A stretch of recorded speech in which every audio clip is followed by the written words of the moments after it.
Imandasya Gyanachakshurumidanyena Tasmai Shri Gurave Namah Shri Chaitanya Mano Vistam Stapitanyena Bhutade Swayam Rupa Kadamayam Dadati Swapadantikam Vandeyam Shri Guru Shri Yukta Padapamana Shri Guru Vaishnavanscha Shri Rupa Sagrajata Sadhana Raghunatam Sajivam Sadvaitam Savadutam Parijana Saitam Krishna Chaitanya Devam Shri Radha Krishna Pada Sadhana Lalita Shri Vishaka Vidamsta He Krishna Karuna Sindhu Dinabandita Pate Gopisha Gopika Kanta Radha Kanta Namaste Tapta Kanchana Gorangi Radhe Vrindavaneshwari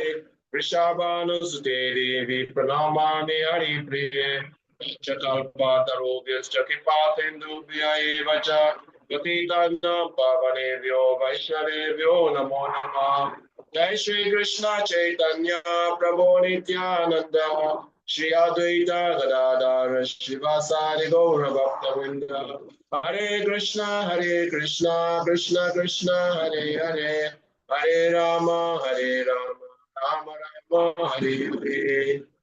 Hare Krishna. So let's recite our shloka. I'm not going to forget today. Okay, please go ahead, Mother Niharika. You have to raise up your hand if you are going next. I'll go first. That was the policy. Yes. Okay, Prabhu, I'll start. Yes, Mata, please go ahead. The policy that if you are going next, raise your hand. Very good. Yeah. Okay. Machita matkata prana budayanta parasparam katayantascha mamnityam tushanticha ramanticha. Translation. The thoughts of my devotees always dwell on me, in me. Their lives are purely devoted in my service. Their lives are fully devoted in my service, and they derive great satisfaction and bliss in enlightening one another and conversing about me. Hare Krishna. Haribo, thank you. Next is Mother Angel. I will be calling you according to how your hand is up. Okay, Prabhu, I'll start chapter 10, text 9. Machita madhyatha prana budhayanta parasparam katayanta samam nityam tasyanti saramanti cha. Translation.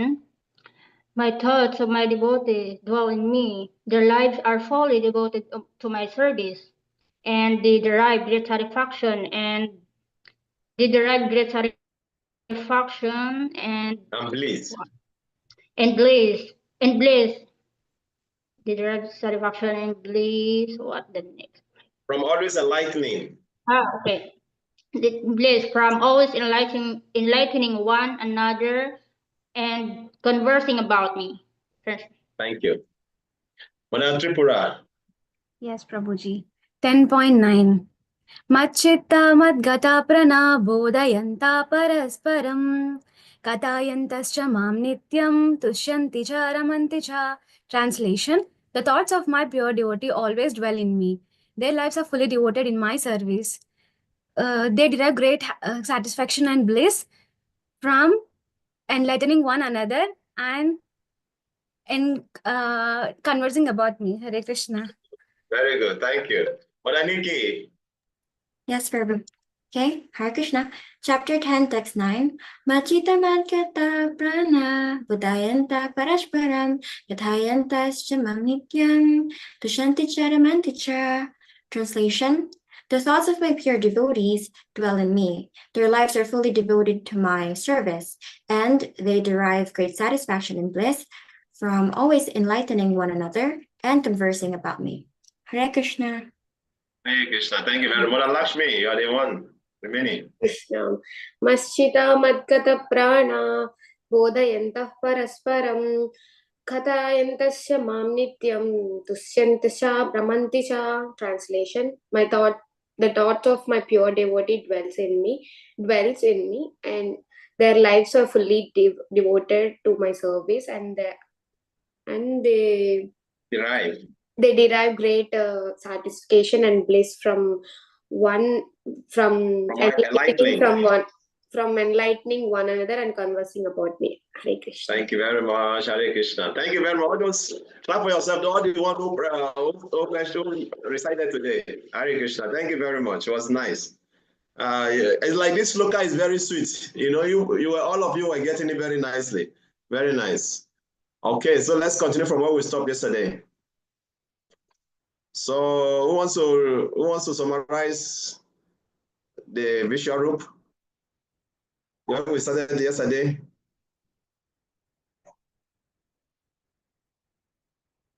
But I think you want to summarize? Yes. I'll do it, Prabhu. Okay. Yeah, so before we started with chapter 11, we first had the recap of chapter 10, that the last verses of chapter 10 discussed about Krishna's remaining vibhutis or opulence, and it described that all those qualities or things he mentioned to Arjuna are just fragments of his infinite opulence. So the main conclusion really of chapter 10 is that anything or all the best things that you come across in life represents the opulence of Krishna. Okay. So we started with chapter 11, the universal form. Here we said that Arjuna wants to see the universal form of Krishna. And so before asking him that, he started to glorify him first. So we learned that that's how you do things. If you want to know more from a guru or from an instructor, try to glorify them first. Okay. So according to Arjuna, by his hearing of the most confidential spiritual subjects from Krishna, the illusion has been dispelled. What he meant by that is that it means that Arjuna no longer thinks of Krishna as a mere human being or as a friend of his, but as a source of everything or the supreme personality of Godhead. And the reason why he keeps asking Krishna to see his universal form is because although Arjuna may accept Krishna as the source of everything, others may not. So to show Krishna's divinity to us, to other people, he requests Krishna to show his universal form. Okay.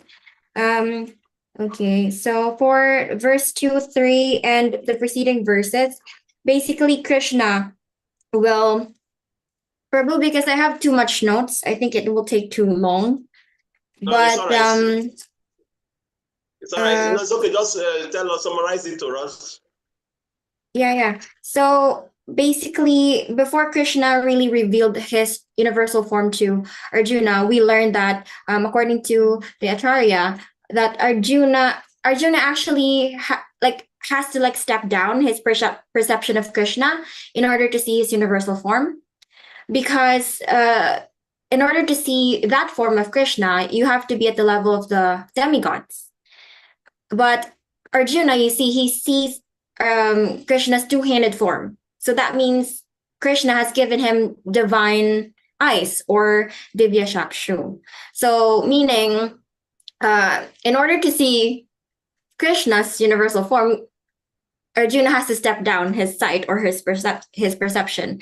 And basically, after Arjuna sees Krishna's universal form, he will become frightened or scared, because it's just too hard to comprehend the expansion of it, the manifestation that comes out when Krishna appears or reveals himself to him. And so after that, he would request Krishna to go back to your two-handed form now, Krishna, because you're scaring me, or something like that. And so the lesson there is that when you now know Krishna's two-handed form, nothing will really compare. It's too beautiful to compare to any other form of his. So that is why we say that nothing will ever compare to the beautiful Ramashundar Radha Madhav. Okay, so that's the preview of chapter 11. I will jump ahead because the subsequent verses are going to be repetitive. So let's jump to... Okay, let's jump here to verse 9 of chapter 11, where Sanjaya narrates how Krishna now finally displays his universal form to Arjuna. And Arjuna cannot really comprehend the massiveness of it all. That is why in chapter 11, text verse 10 and 11, when Arjuna saw Krishna's form, this universal form, with unlimited eyes and unlimited mouths and unlimited wonderful visions, with celestial ornaments and many divine weapons. Arjuna here is just really in awe, of seeing all of those, because it's like seeing a movie in front of you, being in a cinema. You're seeing something that you just cannot wrap your head around. So that's how Arjuna felt when he saw Krishna's universal form.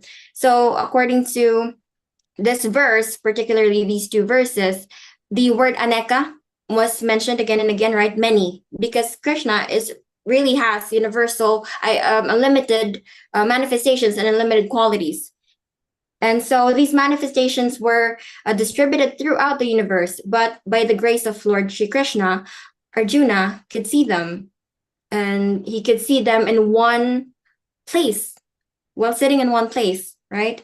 So this is due to the inconceivable, potency of Krishna, that the whole universe you can see from just one position or one spot, okay? So we concluded everything that this will happen. You will only see Krishna's universal form or his true form when you become so pure, or when you can even imagine Krishna, when you can conceive him in your brain, you can dream of him. That will only happen when you become so pure.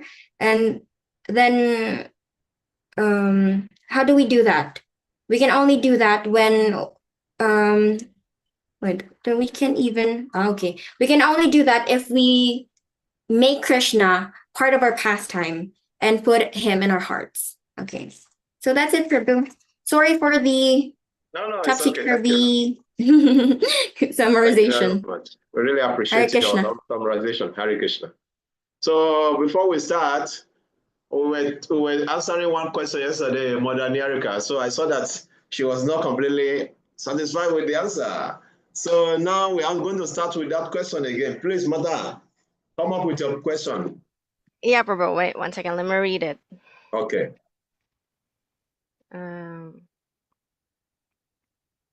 So Prabhu, to say this, wait. Is it so complicated like that? Yeah, because the one that you explained about yesterday was about Ishtadevata. So I understood what it was and what it is.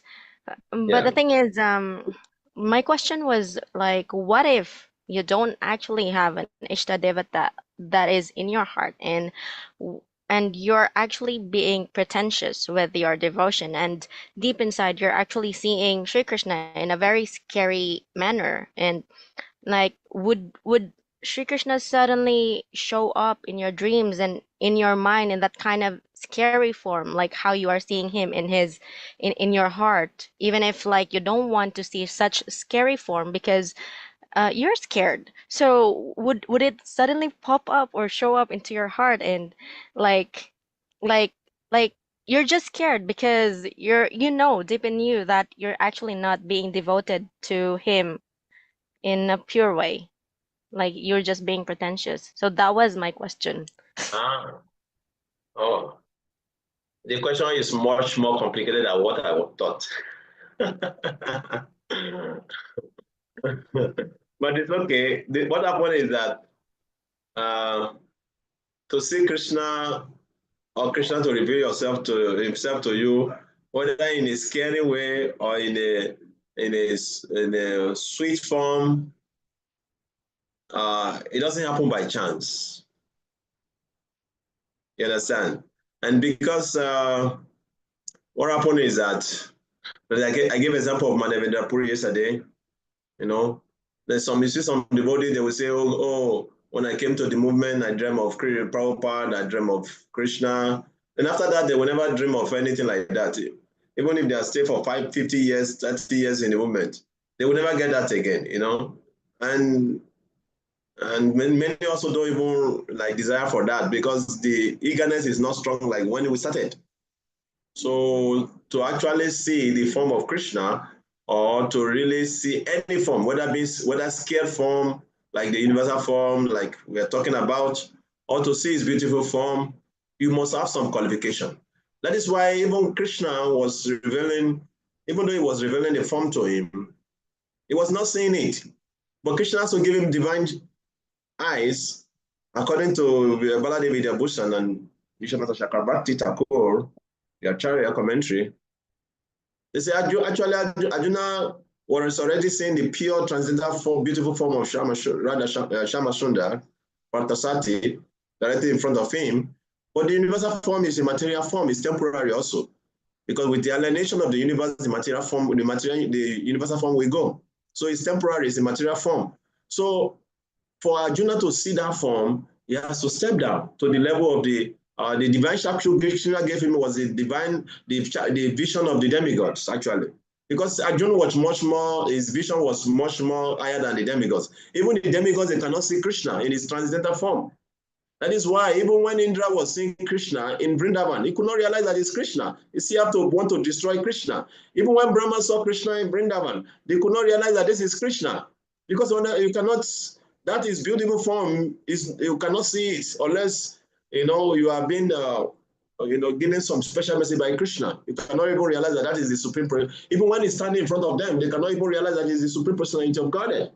They just saw him as a boy playing around in the Vrindavan, and they will try to test him. So Arjuna was already seeing that beautiful form, in love with that beautiful form. So for him to see the universal form, Krishna also given according to Acharyas, the vision of the demigods. So step down for Arjuna, actually. So that is a qualification. He has to step down.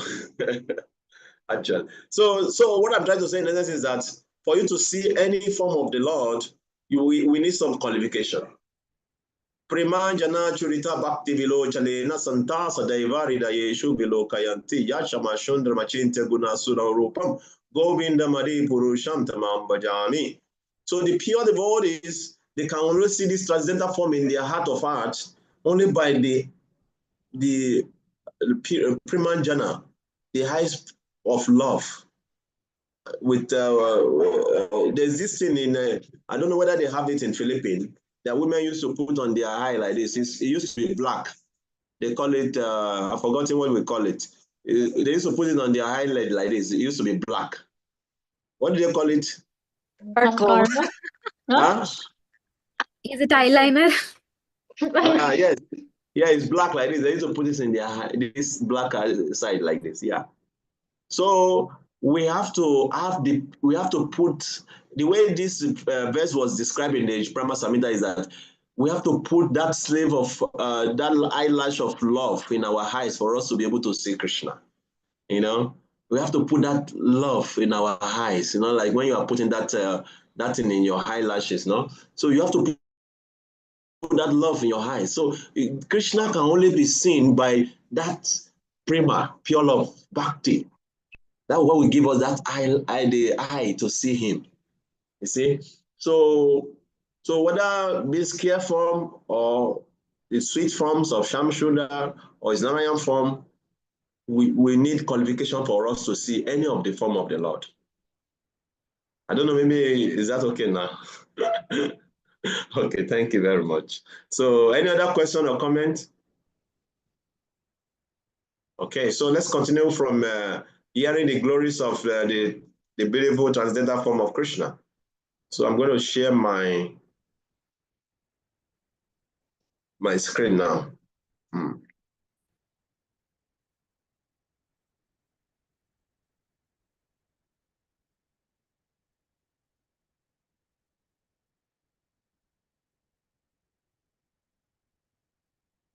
Okay, is my screen showing? Okay, showing, yeah. Test 12, let's go to test 12, okay. Divya Surya Sahasrasya Bhave Yoga Parutita Yadeva Shadrisha Sasya Basastasya Mahatmana. So here, Krishna continued to show, if hundreds of thousands of suns were to rise at once into the sky, their radiance might resemble the effulgence of the Supreme Person in that universal form. So now Krishna, in that universal form, Krishna is seeing the radiance of Arjuna, seeing the radiance. Krishna, this is being described by Sanjay. Actually, this is the description of Sanjay. Sanjay is describing it to the Sarastra. So you can understand what this means. So it's describing it. So if hundreds Now Sanjaya is speaking actually. We started from Sanjaya of Acha. So it's describing that universal form. So if the hundreds of thousands of suns were to rise, just imagine, they're talking about hundreds of thousands of suns. One sun, you know what it means to have one sun. We are feeling the heat of the sun in our universe here. When we are in the summer, we know what it means. Everywhere you'll be sweating, always drinking water, sweating. Just one sun. Now they are comparing the effulgence of the Lord to hundreds of thousands of suns. Oh my God. Just try to imagine that. It's inconceivable. That is how bright that the form of the Lord is. How bright. Comparing it to hundreds of thousands of suns. And it's not exaggeration. That is why we see in Sri Upanishad, a devotee is praying, please, my Lord, please remove this your dazzling effulgence so that I can see your beautiful face. Many could not pass beyond that dazzling effulgence. That is why they think God is light, because they could not go beyond that. It's so, the effulgence of the Lord is so bright. Just imagine, same person, the devotee, they stay with him and play with him and joke with him. But for those who are not devoted, they cannot even, they cannot tolerate, they cannot, perceive the Lord because of his brilliance in the effulgence. And it also is mentioned in Srimad Bhagavatam that the sun, this sun planet we are seeing, the sun that is maintaining everything here, is taking his light from the effulgence from the body of the Lord. Just like in the day, all of us take our light from the sun. You have everywhere is bright, you see the sun, you see, like that. So just like now, at night now, we have all light in our room. Why? Because we are taking the light from the powerhouse. So similarly, the sun is taking its brightness from the effulgence of the body of the Lord. So there's no exaggeration in this description of the universal form of the Lord, because now he's seeing all the suns in the universe. We are not talking about one universe now, we are talking about universes. Okay, so let's read the purport. Very short, actually.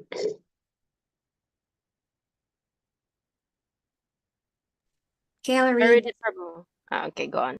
Okay. What Arjuna saw was indescribable, yet Sanjaya is trying to give a mental picture of that great revelation of, how do you say that? Dhritarashtra. Okay. Neither Sanjaya nor Dhritarashtra. Very good. Dhritarashtra. Yes, very good. Okay. Neither Sanjaya nor Dhritarashtra was present, but Sanjaya, by the grace of Vyasa, could see whatever happened. Thus, he now compares the situation, as far as it can be understood, to an imaginable phenomenon, i.e., thousands of suns. Hare Krishna. So you understand, actually, it's Dhritarashtra who was narrating this Bhagavad Gita to, Sanjaya was narrating this Bhagavad Gita to Dhritarashtra. So that is why, in between the description of Dhritarashtra, there's conversation of Krishna with Arjuna, because he's explaining everything that was happening at that particular time on the battlefield. I don't know, maybe you get my point.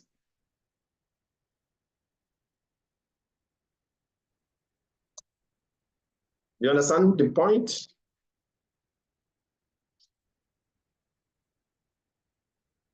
So there are two dialogues going on in Bhagavad Gita. Do you understand the point? Yes.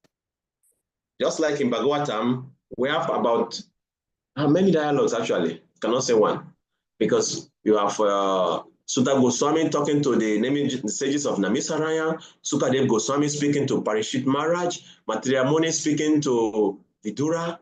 So all these dialogues was going on simultaneously, in different parts of Bhagavatam. So similarly also in Bhagavad Gita here, we have two dialogues going on.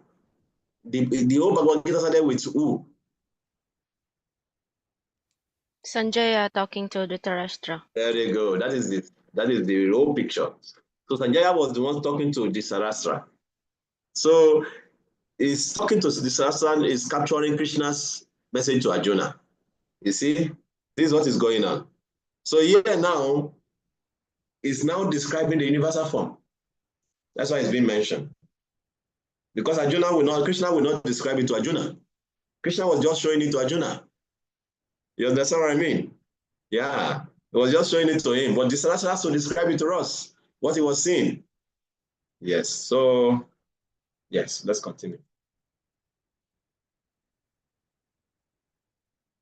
Tattaikastam jagam Krishna pravibhaktamane kada apasya deva devasya sharire pandavastada.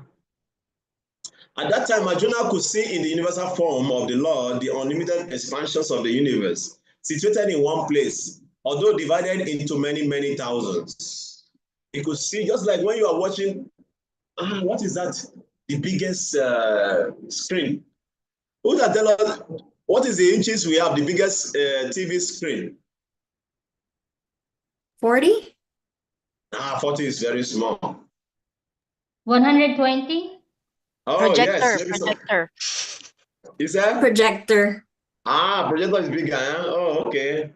Oh. No, but projector cannot give like 4K, what do you call it? The picture, what do you call it? The highest 4K? picture. 4K. Yeah, There's even 4K higher. HD. 4K HD. Projector Yeah. cannot give 4K HD. You can only get them in those expensive TV screen. Those screen that when you are watching it, it's like you want to enter into the screen yourself. I can imagine that is how Arjuna is seeing this in his front. Sometimes when we are studying the scripture, we should imagine, we should use our imagination. This is how Arjuna is seeing very clearly in his front. You see? And he's seeing everything in one place, all the universes divided and everything in one place. You see? That's what Sanjay was describing here. So let's read the purport.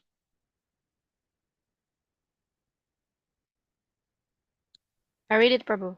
Yes, please go ahead, Pata. The word tatra there is very significant. It indicates that both Arjuna and Krishna were sitting on the chariot when Arjuna saw the universal form. Others in the battlefield could not see this form because Krishna gave the vision only to Arjuna. Arjuna could see in the body of Krishna many thousands of planets. As we learn from Vedic scriptures, there are many universes and many planets. Some of them are made of earth, some are made of gold, some are made of jewels, some are very great, some are not so great, etc. Sitting on his chariot, Arjuna could see all these, but no one could understand what was going on between Arjuna and Krishna. Hare Krishna. Oh, very nice. No one was know what is going on. All other people were not seeing. Only Arjuna. And Sanjaya was blessed to see also. That's why Sanjaya was describing it to Dhritarashtra. You see? So, and who wrote this down?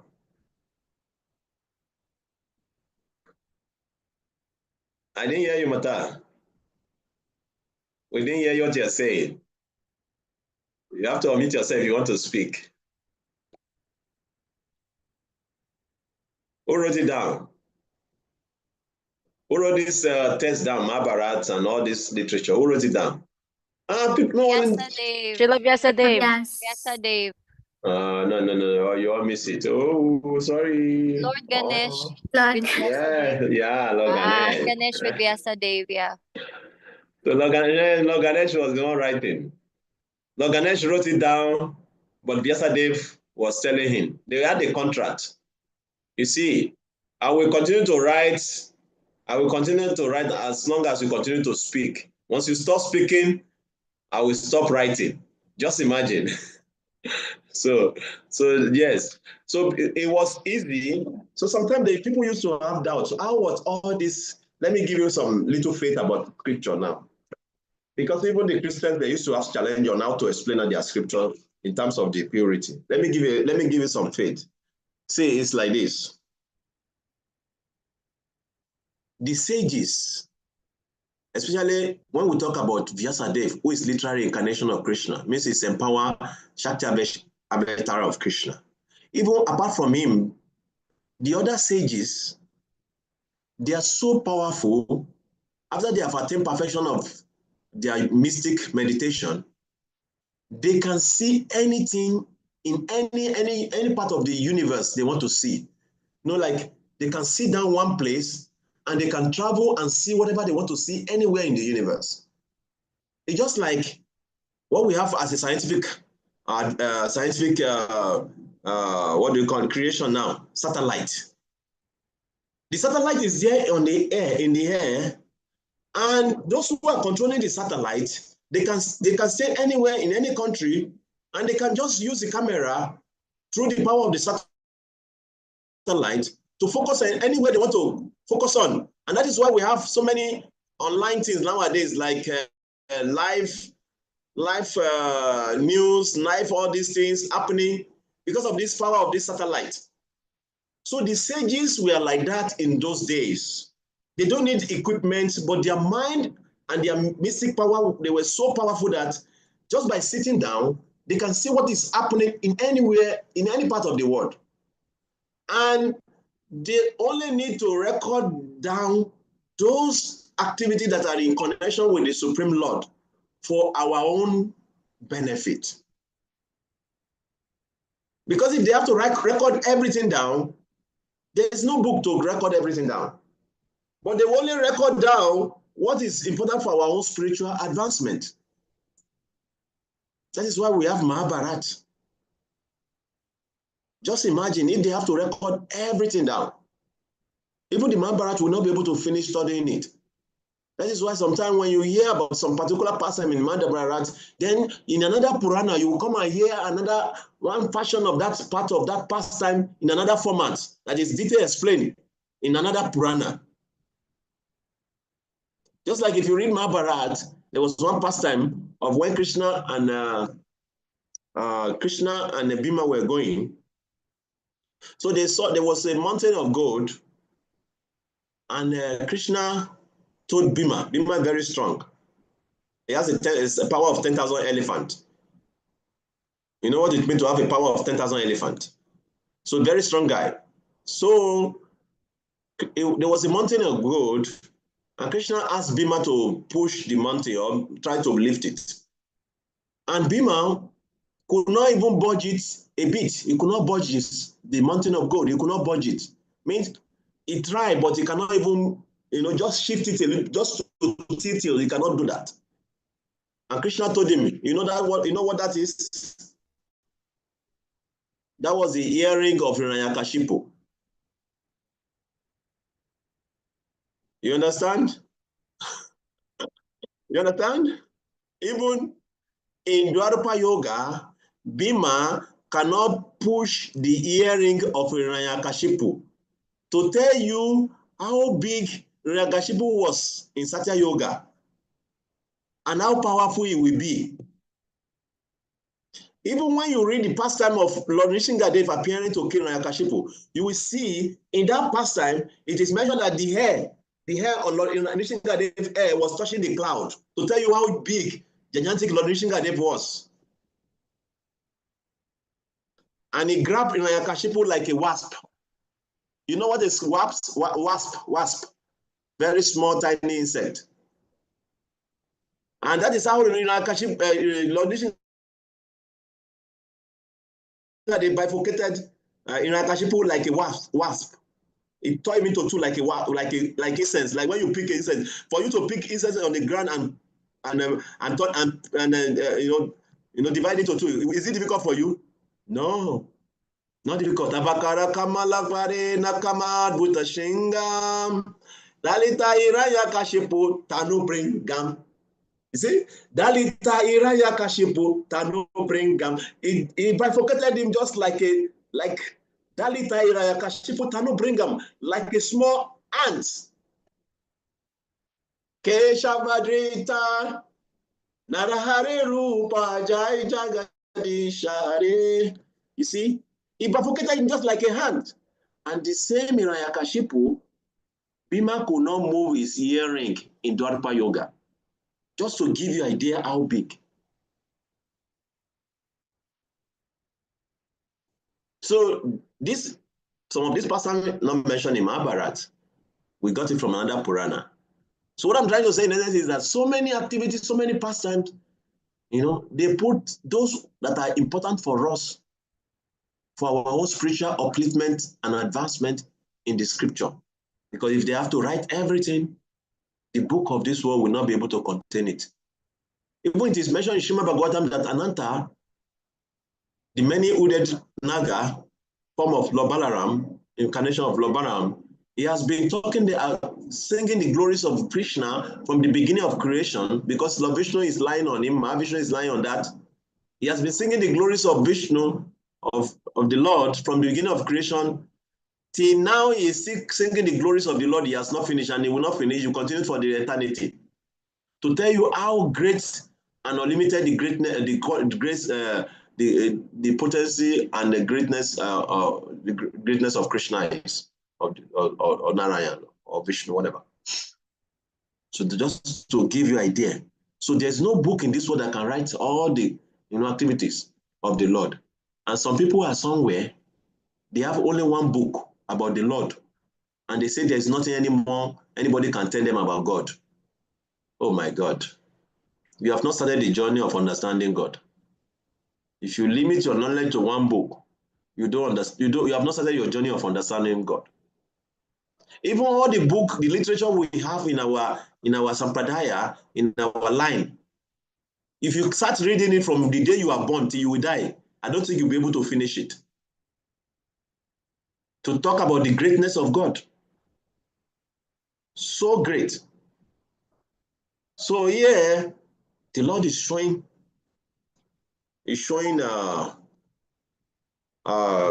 Arjuna all this in just one picture clear.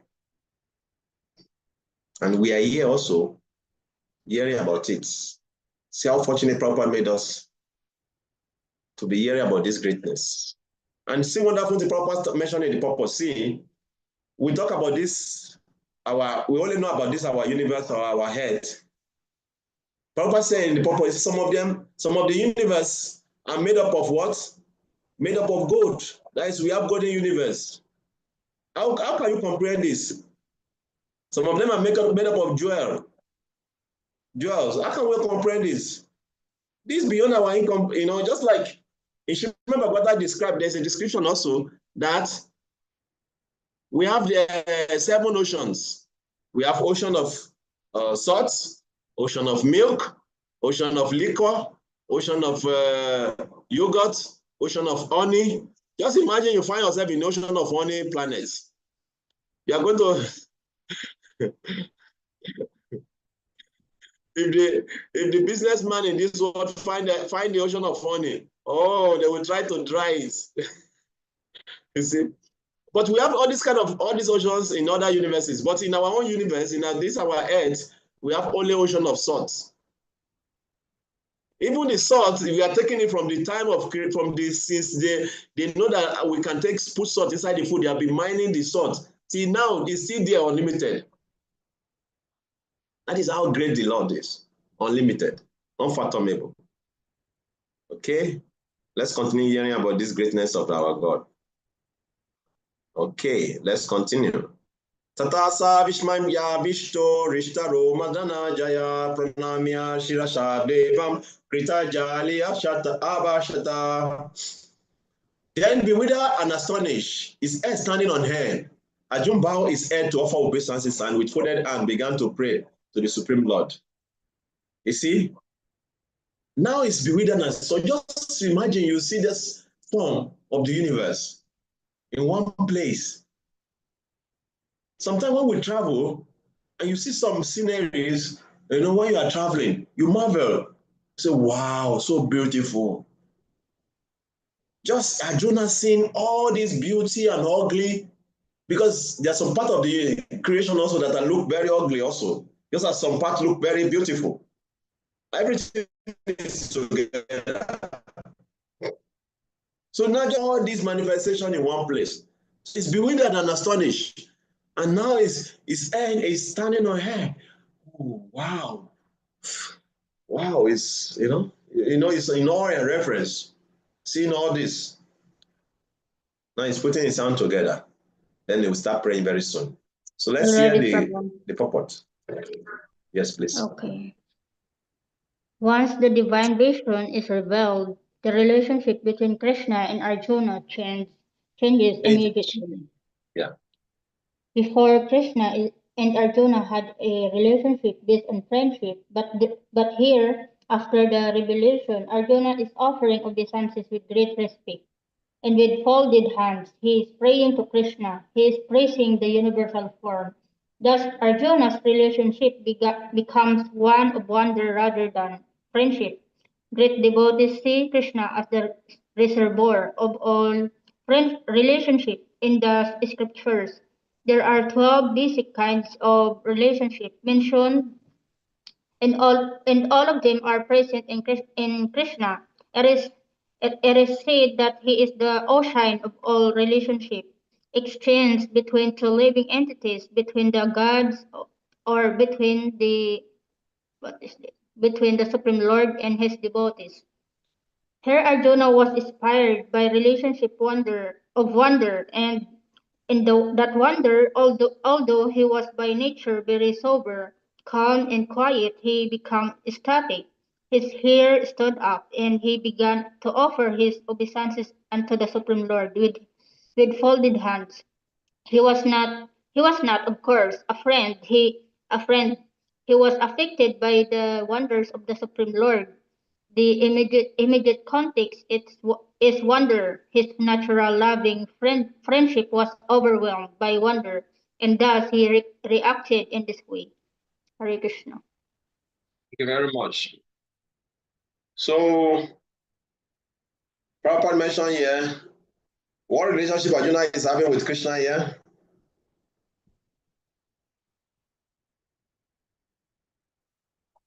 Between the Supreme Lord and his devotees. There's something mentioned here. Friendship, Prabhu? No. There it was friendship. Later, it became wonder. Oh, thank you. Wonder. Very good. Yeah, wonder. Yes, wonder. So because what happened is that we have 5 primary relationships with Krishna. Then we have 7 secondary. You know, is there in Nectar of Devotion? I'm trying to look for it so that I can read it. 1 minute, let me see. Yes, I've seen it.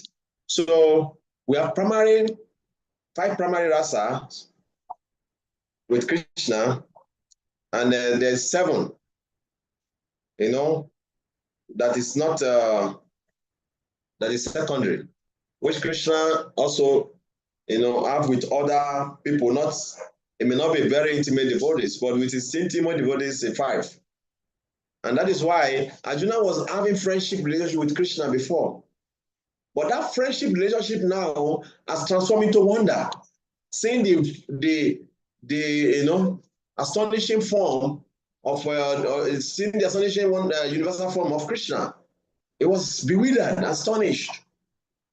Now he began to wonder, wow, is this my friend that is so great? Wow, what is this? You know, like wondering, oh my God, oh, what is this? So wondering. That is what is happening with Arjuna now. So we have wonder, we have, my internet is slow. We have anger, we have, what other one again? Somebody has found it. Making comedy. Comedy. Chivalry. Merciful. Chivalry. Chivalry. Merciful. Yes. Dread. Very good. Very good. Ghastliness. Very good. See, all the things we are looking for in movie, we can have it with Krishna. You know, sometimes some people, they love horror movie. Oh, horror. They like to be scared. You know, some people don't like horror movie. Like, no, I don't want to watch a horror movie. Some people love comedy. Oh, comedy. I can watch comedy 24 hours. I love it. You know, some people, they love action movie, chivalry. Oh, the actor has to kill everybody to save everybody and they still remain alive. Oh, chivalry. Some people love that. So we all have different kind of rasa that we literally like to watch. We admire in this world. But actually, all these rasas, we can have it with Krishna on different levels. Just like Arjuna is having the wandering rasa with Krishna now. In Hiranyakashipu and Hiranyaksha, they have shivering with Krishna. They have to fight with Krishna. Krishna feel like fighting. Oh, I feel like fighting now, like an actor. Oh, I cannot fight with ordinary living entity. I need to fight with my devotees. Okay, Hiranyakashipu, Jai and Vijay. Now you have to go down on earth and take the position of demons because I feel like fighting. My hand is itching me. I want to fight. I want to experience chivalry with you, my devotees. So in this way, the devotees of the Lord, they come down to satisfy Krishna. There's shock. We have shock. We have mercy. We have all this rasa we can all have in Krishna. So, but at a particular time now, the friendship rasa of Arjuna is transforming into wonder. Is wonder there? Yes, Which one, Yes. Yes. There is wonder. Number Adbhuta. 2. Adbhuta. Yes, it's called Adbhuta. Adbhuta Shringa Dalita Hiranyakashipu Dano Bringam Keshavadrita Narahari Rupa Jaya Jagadisha Hare Jaya Jagadisha Hare Jaya Jagadisha Keshavadrita Narahari Rupa. So you can see how it's been this described the greatness of Krishna, their wonder also. How Krishna bifurcated that gigantic, very powerful demon in Hiranyakashipu just like an ant. When they describe it, they make it look so simple. But you know what it means, that gigantic Hiranyakashipu, how powerful it was? Very powerful. Tormenting the whole universe. All the demigods, they were scared of Hiranyakashipu. The sun has to appear at night. Hey, Surya, I want sun at night. Yes, sir. Sun will appear at night. When Hiranyakashipu was controlling the demigods. Indra, I want rain in the summer. Okay, sir. Indra must pour the rain during the summer. They will obey Hiranyakashipu, running here and there. There was only one person who was not scared of Hiranyakashipu. Who was that? Who can tell us? Prahlad Maharaj. Prahlad Maharaj. Yes. Was the only one who was not scared of Hiranyakashipu. Why? He so surrendered to Lord Nrsimhadev. Yes, because he had the Lord on his side. When you have the Lord on your side, you fear no evil. You become strong. You fear no evil. Yes, I have the Lord. So we have to have faith like Prahlad Maharaj in the Lord. When you have faith like Prahlad Maharaj in the Lord, you will not fear anything. No danger can happen to you. There was one particular person Prabhupada was narrating about Prahlad Maharaj. His father gave him poison. He told his mother, this poison, give to this your son. He's my enemy, I want to kill him. Prahlad collected the poison. He looked, my Lord, my father is giving me poison. If you wish me to die, if that is your will, I surrender to you. I will have to drink it because it's my father who is giving me. My mother, through my mother. He was given poison and he knowingly drank the poison because he has such faith in the Lord that the Lord will always protect him and nothing happens to him. He tried to burn him in the fire. Ulika, the sister of Hiranyakashipu, she has a very boon from an Agni. That's whenever she used that cloth to cover herself, the fire cannot burn her. She put Prahlad on her lap so that she can burn Prahlad. The cloth go away from her body, and she burnt to ashes. And Hiranyakashipu became very angry. Hey, Agni, come here! What happened? You gave my sister bone that she will not be burned by fire. What happened? He said, I didn't give her to use it for wickedness. You see? So when we have faith in the Lord, we are fearless. All the fear we have in this world is due to faithlessness. Okay? So here Arjuna is wondering to see the beautiful. I said, no, not beautiful. I will not say beautiful. It's not beautiful. He's wondering to see the fearsome universal form of Krishna. It's not beautiful. That's why she's wondering, astonished. If it's beautiful, he will be smiling. That would be the description. But he's not smiling. It's like wondering and astonished, bewildered. That was the word used there by Sanjaya. Okay? So let's continue.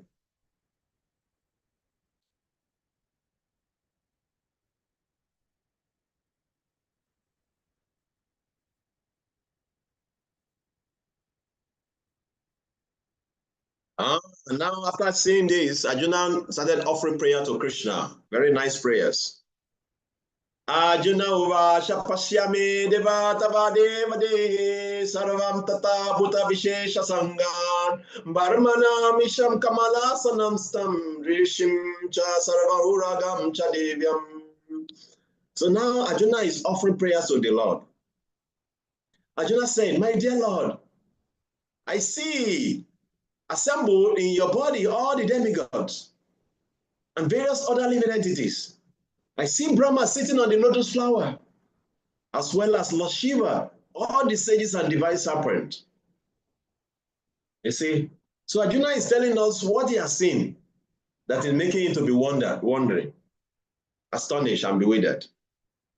He saw Lord Brahma on the lotus, just like we had in Srimad Bhagavatam, the creation, the beginning of creation. He's seen that. He saw Lord Shiva, who is meditating, waiting for the annihilation. He saw all the sages who are the fathers of this universe, and all the serpents. You've seen all this. Let's read the purport. I'll read. Can- Yes, please. Go Who is on. reading it? Okay. Arjuna sees everything in the universe, therefore he sees Brahma, who is the first creature in the universe, and the celestial serpent upon which is Garbhodaka Sai Vishnu lies in the lower regions of the universe. This snake bed is called Vasuki. There are also other snakes known as Vasuki. Arjuna can see from the Garbhodaka Sai Vishnu up to the topmost part of the universe on the lotus flower planet, where Brahma, the first creature of the universe, resides. That means that from the beginning to the end, everything could be seen by Arjuna, who was sitting in one place on his chariot. This was possible by the grace of Supreme Lord Krishna. Hare Krishna. Aye. Like I said, he was seeing everything like a watching movie on the screen. That's why he could see everything clearly. Okay? So when we become so pure, so we can see the Lord in our heart, so pure, so clean, so pure like that. Actually, it is mentioned when you reach the stage of purity, when you start reciting the pastime of the Lord, when you hear the pastime of the Lord, the picture will appear in your heart. Like it will appear like a picture, like motionless picture. Boom. That is why when you see pure devotees, when they see anything that reminds them of Krishna, they fall in ecstasy. Because the picture will appear in their hearts and the emotion will run through their body and they will become powerless. So the picture will appear in your heart. Then the more you become pure and advanced, that same picture, that same form of the Lord that appear like a picture will turn to like a motion, moving in your heart. You start seeing the form of the Lord like moving. All this can appear in our pure heart. When we become pure, you can see the Lord. Just chant one, Hare Krishna. Then the purity will come. Then we'll see the Lord.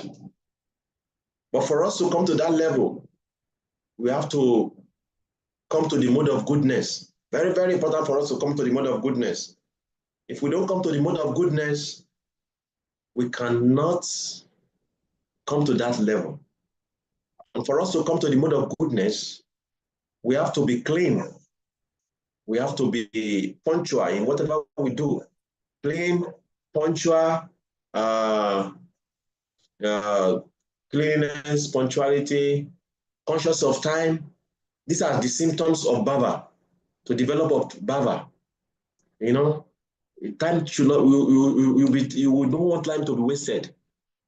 You know, like you see, well, how do you know that you're already developing love for Krishna? Let me say practical thing that around us. Sometimes we speak maybe philosophy. Let me bring it to our level. Let me bring it to our level.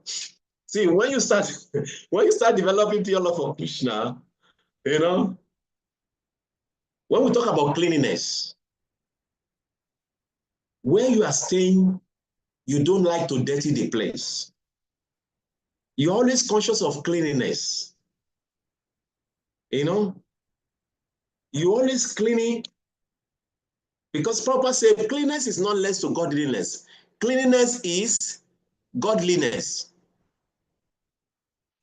Are you getting my point? Cleanliness is not what? Somebody want to repeat? Next to godliness. Cleanliness It's is what? actually godliness. Cleanliness is godliness. That's what Prabhupada said. You see, like now, some of us, I'm being practical. When we go to our room, we see food, you know, sometimes some of us can even lie on the bed and be eating. That is dirtiness. You know, lying on the bed and be eating. Or you eat and drop your plate on your floor for a long time. Oh my God. You understand? That is, it will not make you to develop pure, unalloyed devotion to the Lord. There was one pastor in Srimad Bhagavatam of Aditi. She was performing austerity. So when she was performing the austerity, she was being told to observe cleanliness. Because she want to create enemy that will kill Indra. So Indra, knowing that she wants to bring somebody that will kill him, he was looking for her faults. She wants to destroy that austerity. He wants to destroy that austerity. So he was looking for her faults. He was going around looking for her faults. Then one day, because she was fasting, so after eating, she was so tired, she could not stand up to wash her hand. She just sleep there, leave the plate on the floor, the hand unwashed. Oh, Indra just saw the opportunity. He entered the body, and that's how she cut the baby into pieces. So sometimes also when we have become dirty, we can attract ghosts, ghostly beings. You eat, you scatter everything here and there, you can attract ghostly beings around you. So what I'm trying to say in essence is that these are the practical level for us to come to that level of pure love we are talking about. Sometimes we speak big grammar, but we have to bring it to our level. How it affects our day-to-day life. How do you know that somebody is already developing love for God? He wants to be in the temple. If you are staying in the temple, he wants to be in the temple before they blow the conch shell. Especially in the morning program. Oh, Magalati, I want to be there before Krishna comes out. I want to see the form. You can see that bhava, love. You want to see Krishna. You understand? So these are some symptoms to show that our love is already awakened to God. So cleanliness is very important. Punctuality is very important. That time should not be wasted. If you reach nectar of devotion, or there is eight lists of symptoms of bhava that's already developing love for Krishna, for God. So for us to be able to develop love for God, we need to follow this principle. So Arjuna, he saw all these things in one place. So because of his closeness to Krishna and devotion, started describing what he has seen. He was wondering. So we will stop here because time is already against us. Time is very short actually. It's like 1 hour is not enough, but there's nothing we can do. We cannot extend it for now. So we just have to do with 1 hour. It's so sweet to talk about the grace of the Lord. I don't know whether you are enjoying it. I don't know. But it's so sweet to talk about it that it's like 1 hour is not enough, you know. We want more hours to talk more and more about it, you know. You see, sometimes when we talk big philosophy, we should talk practical one that will help us in our day-to-day life. Is that okay? Yes. So we stop here. We'll not be able to take any question. or any contribution for now so that we can prepare for the next class. Okay? Thank you very much for your attentiveness. We'll continue from tomorrow. Shila Prabhupada ki Javancha Kapataru Vesha, Kripasindo Via Bacha, Patitanam Pavane Vio Vaishnavi Vio Namo Nama. Shila Prabhupada ki Jai.